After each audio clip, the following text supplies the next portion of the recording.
Hello बच्चों, कैसे हैं आप सब। आशा करते हैं सब ठीक ठाक से होंगे, बढ़िया होंगे और अपना पढ़ाई फुल जोश के साथ कर रहे होंगे।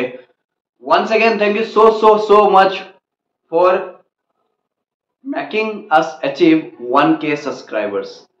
मैं जानता हूं 1K सब्सक्राइबर्स बहुत ही छोटा स्मॉल अमाउंट है। बहुत सारे यूट्यूबर्स हैं, बहुत सारे चैनल्स हैं जो एजुकेशन प्रोवाइड कर रहे हैं और जिनके पास millions and millions of subscribers हैं। बट आप लोग के प्यार और दुआ के कारण से ये 1K सब्सक्राइबर्स अचीव हो पाया। और मैं ये भी आशा करता हूँ मेरे प्यारे बच्चों कि एक दिन हम लोग भी, हमारे चैनल भी, प्रोएक्टिव एकेडमी भी 1 मिलियन सब्सक्राइबर्स जरूर हासिल करेगा आप लोग के प्यार और दुआ के कारण से। और मैं एक दिन 1 मिलियन स्टूडेंट्स तक पहुंच के रहूंगा। 1 मिलियन स्टूडेंट्स को वो लोग का जो है अपना डिफिकल्टीज लाइफ का या फिर एजुकेशन का जो है क्रैक में करने का कोशिश करूंगा और बने रहूंगा आप लोग के साथ। आप लोग के नीट एग्जाम तक, आप लोग के बोर्ड्स एग्जाम तक, सारे एग्जाम्स फोड़ करके रखेंगे एक दिन। ठीक है, तो यही चीज से, यही थॉट से आज हम लोग पढ़ने आ रहे हैं बॉल एंड पिस्टल इंटरेक्शन। मेरे प्यारे बच्चों, आपका अपना YouTube चैनल प्रोएक्टिव एकेडमी में आप लोग का फिर से स्वागत है। मैं हूं आपका अपना tutor cum guide Karan Jha. तो without any delay let us come on to the point. Ball and pistil interaction पढ़ते हैं हम लोग। पिछले क्लास में हम लोग पढ़े थे आउटब्रीडिंग डिवाइसेस के बारे में।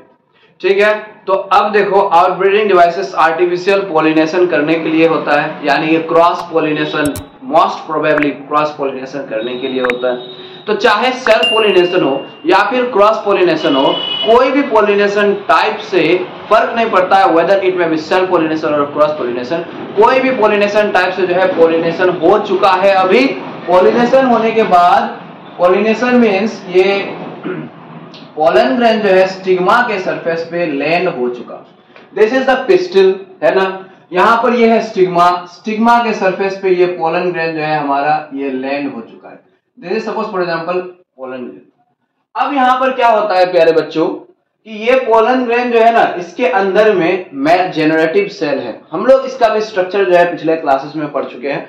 अगर आप लोग ने अभी तक वो लेक्चर नहीं देखा पोलन ग्रेन का स्ट्रक्चर के बारे में, तो थोड़ा सा पीछे प्लेलिस्ट है हमारा sexual reproduction in flowering plants का, उस प्लेलिस्ट में जाकर के थंबनेल में ही मिल जाएगा आप लोग को स्ट्रक्चर ऑफ पोलन ग्रेन। वो वीडियो जरूर देख ले। उस वीडियो में जो है हम लोग ने पढ़े थे कि ये पोलन ग्रेन जो है, पोलन ग्रेन के अंदर में ये जो बड़ा सा सेल होता है, इस सेल को हम लोग कहते हैं वेजिटेटिव सेल। उसका ये न्यूक्लियस है। ये वेजिटेटिव सेल का साइटोप्लाज्म में ही एम्बेडेड रहता है एक जेनरेटिव सेल। और यहां पर ये है इसका एक्साइन लेयर, जो कि बनता है one of the toughest material in nature, that is sporopollenin से। यहां पर ये जनरेटिव सेल जो है, यही जनरेटिव सेल प्रोड्यूस करेगा 2 मेल गैमेट्स। और ये 2 मेल गैमेट्स कब प्रोड्यूस करेगा? In most of the case ये जब पोलिनेशन हो जाता है, तब उसके बाद ये पिस्टिल का सरफेस पे, स्टिग्मा का सरफेस जो है ना, तब जाकर के ये पोलन ट्यूब बनाता है। पोलन ट्यूब कहां से रिलीज होगा? ये जो जर्म पोर्स है ना, ये कोई जर्म पोर्स से पोलन ट्यूब रिलीज होगा। तो देखो यहां पर पोलन ट्यूब रिलीज करने से पहले ये पोलन ग्रेन और ये पिस्टिल के बीच में एक इंटरेक्शन होता है, एक डायलॉग होता है, एक कन्वर्जेशन होता है, बातचीत, वार्तालाप होता है। वही जो बातचीत होता है, कन्वर्जेशन होता है। क्या सोच रहे हो, बातचीत कैसे होता है? मत सोचो। बातचीत होता है, कन्वर्जेशन होता है, लेकिन हम लोग के इंसान की भाषा में ऐसे कन्वर्जेशन नहीं होता है। ये लोग में कन्वर्जेशन कैसा होगा? ये लोग में जो है केमिकल्स के जरिए इंटरेक्शन होगा। केमिकल्स के बिना इंटरेक्शन नहीं हो सकता। केमिकल के जरिए जो है ना, ये लोग में इंटरेक्शन होगा। तो देखो यहाँ पर क्या होगा, ये सपोज इसको हम थोड़ा सा बड़ा कर देते हैं। ये जो पार्ट है इसको हम थोड़ा सा बड़ा कर दिए। यहाँ पर ये है स्टिग्मा का सरफेस, ये स्टिग्मा है, ठीक है। और इधर ये पूरा पिस्टिल का पार्ट है। यहाँ पर ये है पोलन ग्रेन। पोलन ग्रेन जो है ना, अपने अंदर से क्या प्रोड्यूस करेगा? कुछ केमिकल्स अपने अंदर से प्रोड्यूस करता है। और पिस्टिल जो है ना, उसके लिए उस केमिकल से इंटरेक्ट करने के लिए पिस्टिल भी जो है अपने सरफेस से, अपने स्टिग्मा से कुछ केमिकल्स प्रोड्यूस करेगा। ये जो केमिकल्स है ना, यही दोनों केमिकल्स जो दोनों तरफ से प्रोड्यूस हो रहा है, यही केमिकल्स का इंटरेक्शन के जरिए, ठीक है ना, पिस्टिल जो है ये डिटरमाइन करता है कि इसके ऊपर सरफेस पे, पिस्टिल के सरफेस पे जो ये पोलन ग्रेन लैंड हुआ है, क्या ये pollen grain right type of pollen grain है या फिर नहीं। अगर ये right type of pollen grain है, right type of pollen grain मतलब जैसा पोलन ग्रेन इस पिस्टिल को चाहिए वैसा पोलन ग्रेन है या फिर नहीं, उसी को हम लोग कहते हैं right type of pollen grain. ठीक है, जैसा पोलन ग्रेन पिस्टिल को चाहिए वैसा पोलन ग्रेन अगर है then it is known as right type of pollen grain, यानी कि कॉम्पैटिबल पोलन ग्रेन इसको हम लोग कहते हैं, कॉम्पैटिबल।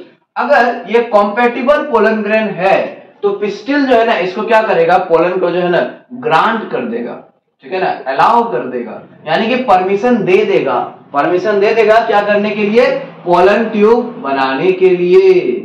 और तब जाकर के ये पोलन ग्रेन जो है ना पोलन ट्यूब बनाएगा, pollen tube release, pollen tube start करेगा बनाना, और ये पोलन ट्यूब जो है पहुंचते पहुंचते वहां तक चले जाएगा, कहां तक, ओव्यूल तक, ओव्यूल के बाद कहां तक, एम्ब्रायो से, एम्ब्रायो से के बाद कहां तक, जहां पर एग सेल है, ओवम है, वहां तक पहुंचेगा। क्योंकि यही पोलन ट्यूब जो है ना इसी के अंदर में होने वाला है क्या चीज, दो मेल गैमेट्स, और मेल गैमेट्स चाहिए सेक्सुअल रिप्रोडक्शन के लिए।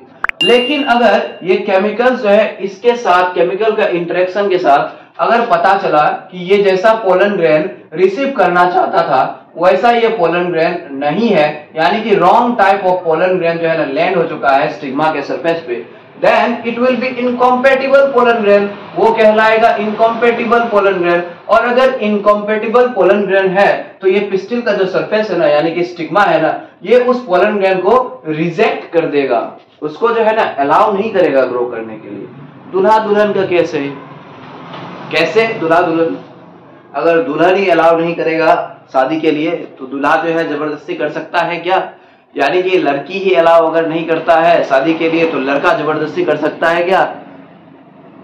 अब बोलो ये हम तो कर सकते हैं, तो वो तुम लोग का किसी किसी का अलग अलग केस है, ठीक है ना, गुंडागर्दी करके उठा करके उठा लेंगे, ऐसे करके वो तुम लोग अपने से कर सकते हो। लेकिन जनरली क्या होगा, जनरली यहाँ पर जो है ना जो सीधे साधे आदमी हैं, जो नेक आदमी है, अच्छे आदमी है, सॉरी नेक नहीं बोलना चाहिए, नेक तो सब लोग है, सब लोग तुम लोग हो, ठीक है, उसके लिए सॉरी। तो अच्छे आदमी जो है ना वो क्या करेगा, जो मतलब शरीफ है, ठीक है, वो तो ऐसा नहीं करेगा ना उठाने पुठाने का काम, वो लोग क्या करेगा, वो लोग जो है ना परमिशन लेगा, परमिशन का इंतजार करेगा, अगर परमिशन नहीं दे रही है तो फिर जाएगा, अप्रोच करेगा, अप्रोच करेगा, अप्रोच करेगा, ठीक है। और अगर अलाउ कर दिया, जैसा वो लड़की को चाहिए, जैसा फ्यूचर दूल्हा चाहिए, जैसा हस्बैंड चाहिए, वैसा अगर वो पोलन ग्रेन है, यानी कि वैसा अगर वो लड़का है तो क्या करेगा, उसको शादी के लिए हाँ कर देगा।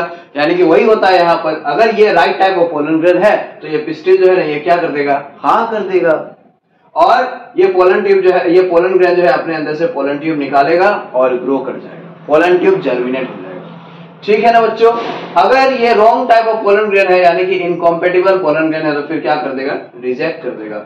This is pollen pistil interaction. देखो इतना आसान, इतना सिंपल है ना, इसी में जो है एनसीईआरटी में 1.5 पेज जैसा पोलन पिस्टिल इंटरेक्शन का पूरा पैराग्राफ दिया हुआ है, 1 पेज जैसा, 1.5 पेज जैसा, ठीक है। तो इसी में जो है ना बच्चे क्या होते हैं, बच्चे जो है ना कंफ्यूज हो जाते हैं। यहाँ पर क्या लिखना है, अगर एग्जाम में भी पूछे तो यहाँ पर जो है एग्जाम में पूछे तो ये लिखना है कि अगर देखो पोलन पिस्टिल इंटरेक्शन कैसे होता है, केमिकल का इंटरेक्शन के जरिए होता है। ये केमिकल पोलन ग्रेन और पिस्टिल दोनों के सरफेस से प्रोड्यूस होते हैं। ये दोनों केमिकल्स के बीच में एक कन्वर्जेशन होता है, एक डायलॉग होता है, इंटरेक्शन होता है, उसी से जो है ना पता चलता है पिस्टिल को कि ये right type of pollen grain है कि नहीं, यानी ये कॉम्पेटिबल है कि नहीं। अगर कॉम्पेटिबल है तो क्या होगा, तो यहाँ पर जो है ना पोलन ग्रेन जर्मिनेशन के लिए अलाउ कर देगा। अगर right type of pollen grain नहीं है, अगर wrong type of pollen grain है तो इसको रिजेक्ट कर देगा। This is the simple way, simplest way है पोलन पिस्टिल इंटरेक्शन का। आशा करते हैं समझ में आया होगा जरूर, और अगर समझ में आया है तो लाइक करो, शेयर करो वो सब बच्चों को जो बच्चे यहां तक नहीं पहुंच पाते हैं। That is my aim, that is my goal, वो सब बच्चों को एजुकेशन प्रोवाइड करना जो सब बच्चे ऑफलाइन के लिए एफर्ट नहीं कर पाते हैं। और मैं यहाँ पर वही चीज पढ़ाऊंगा, वैसे ही हिसाब से पढ़ाऊंगा जैसे मैं अपना और सब पेड बैचेस में भी पढ़ाता हूँ, ठीक है। यहाँ पर कुछ भी कमी नहीं होगा मेरे प्यारे बच्चों। My aim is not to earn money और anything, my aim is just to help you, ठीक है। तो और सब्सक्राइब भी कर दो अगर अच्छा लगा हो वीडियो तो, ताकि अपकमिंग वीडियोस जो है उसका नोटिफिकेशन आते रहे। तब तक फुल जोश के साथ पढ़ाई करते रहो। मिलते हैं हम लोग अगले लेक्चर में।